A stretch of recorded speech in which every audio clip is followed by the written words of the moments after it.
Welcome to this week's roundup of news and polls from Ipsos MORI. And this week we've seen a massive bounce in favourability towards Boris Johnson as he comes out of hospital. We've got 51% of the population who now say they're favourable to him, only 31% unfavourable. And that's a complete reversal of the position just a month or two ago. His ratings have improved among virtually all groups of the population, including among Remain voters, Labour voters, and indeed among younger people. His new opponent, Sir Keir Starmer, the leader of the Labour Party, is rather less favourably regarded, not so much because people don't like him, but because a lot of people have yet to make up their mind about him. 53% of us either don't know or say we're sitting on the fence about how we feel about Keir Starmer, but nevertheless he'll be pleased to start in positive territory with 26% favourable and 21% unfavourable. And most people, or more people, tend to think that Keir Starmer will make the Labour Party better rather than make it worse. Only 6% of the public say it will make it worse, 43% say it will make it better. So that's, that will be reassuring to him. His huge challenge, though, of course, is cutting through and actually getting some profile with the public as a whole, and then hoping that that makes them more positive rather than more negative. Overall, though, when we look at the state of Britain's politics and parties and the leaders, Boris Johnson is effectively now king of all he surveys, massively more well regarded than both the Conservative Party and indeed the Labour Party, and the Lib Dems are almost nowhere. Only 17% of the British public now say they're favourable to them.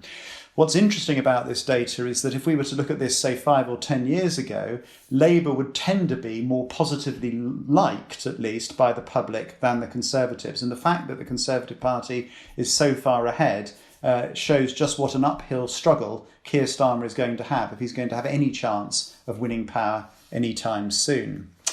Overall, the British remain sort of sanguine about the nature of the direction of the country. 40% of us now say the country's heading in the right direction, 35% not. That might be rather more hope than experience, given the worries we have about the state of the economy and the fact that our pessimism about the economy is now pretty much the same as it was in 2008, which is pretty low.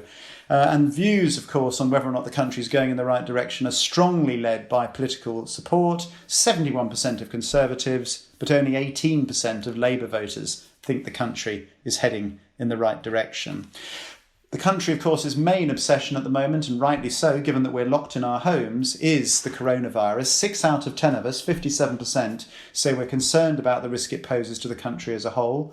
Only 33% say we're worried personally about our health, or indeed its threat to us. And of course, as before, our main concerns about the coronavirus are its impact on the economy rather than our personal health. We've got 4 people in 100 who now think it's very likely that they've actually contracted the virus, and the government will shortly be starting widespread population tests, so it will be interesting to see what that shows.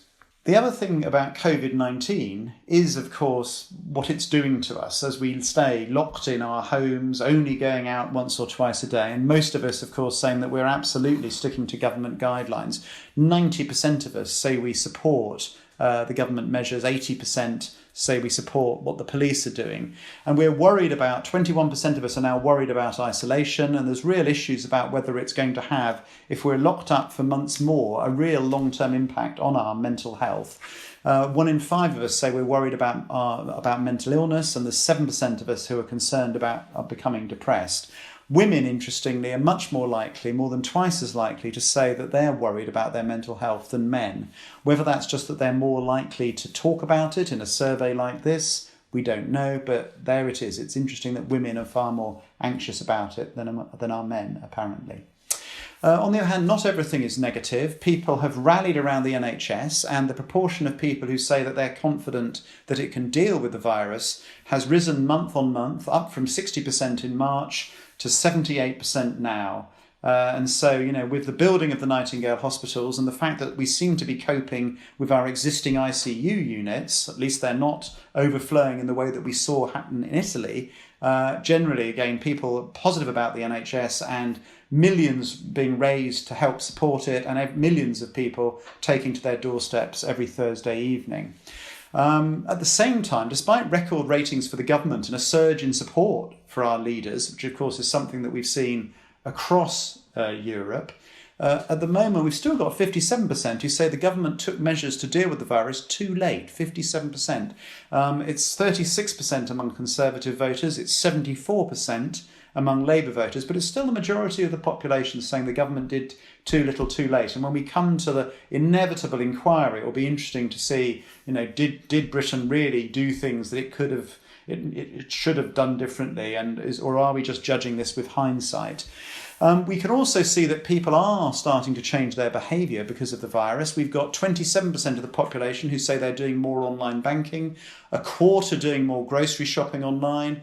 We've got 15% who say that they're wearing surgical masks in a way that they didn't, and I think most people weren't before. So you can see, a surge in online shopping, a surge in online banking, and those habits will probably stay after the virus eventually leaves us. We've also got 1 in 5 people using new social media channels to them, things like Zoom and video calls to stay in touch with loved ones. 8 out of 10 of us saying it's actually making us reach out more often to speak to friends and relatives. And obviously also lots of new ways to entertain ourselves. One thing, of course, we're seeing a surge in popularity of things like online public quizzes. There's a guy called Jay Flynn in Yorkshire who's raised £93,000 for NHS charities. His last quiz had more than 150,000 people taking part. We have hundreds and hundreds of thousands of people watching Joe Wicks, the sport trainer, every week. And of course we have a 99-year-old pensioner walking around his garden with loads of social media coverage and £12 million raised for the NHS. Overall, though, how are people spending their time? We've got 49% of us say we're spending more time with their children where they have them. Not really surprising given they're locked up. 47% of us spending more time on social media, and lots of us spending time in the garden and reading books, particularly oldsters like me. Only 8% of us say we're having more sex, which does suggest that the baby boom that some people predicted is unlikely to happen. Although among the under 34s, that's 17%. If 17% of 18 to 34-year-old women get pregnant, that will be a baby boom. But let's wait and see what happens. We've also tried decorating the house, knitting, dancing, baking bread.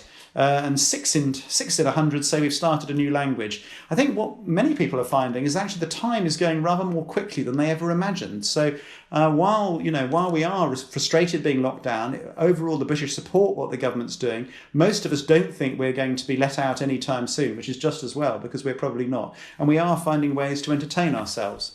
In other news this week, we've looked at things like the role of media during the lockdown. We've explored people's media habits and how they're changing.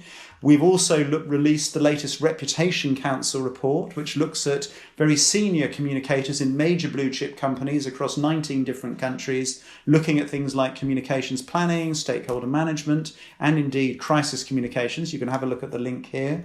We're monitoring, of course, public opinion and behaviour, and I've talked about some of the stats from that, but there's a lot more available online here at this web address if you're interested in our weekly tracking on public attitude and behaviour on COVID-19. And we've also got a new series of webinars that I'd like to introduce. The first of them is on Monday. There's more detail on our website, or you can sign up for the whole series. The first one is looking at how society might change using our global trends framework, which asks 370 different questions across 33 different countries, and looking at what is going to change, what might change, and what probably won't change. And that's on at 2:00 on Monday. The website here has more details if you would like to have a look. And that's all for this week. I hope you've enjoyed it, and see you online soon. Thank you.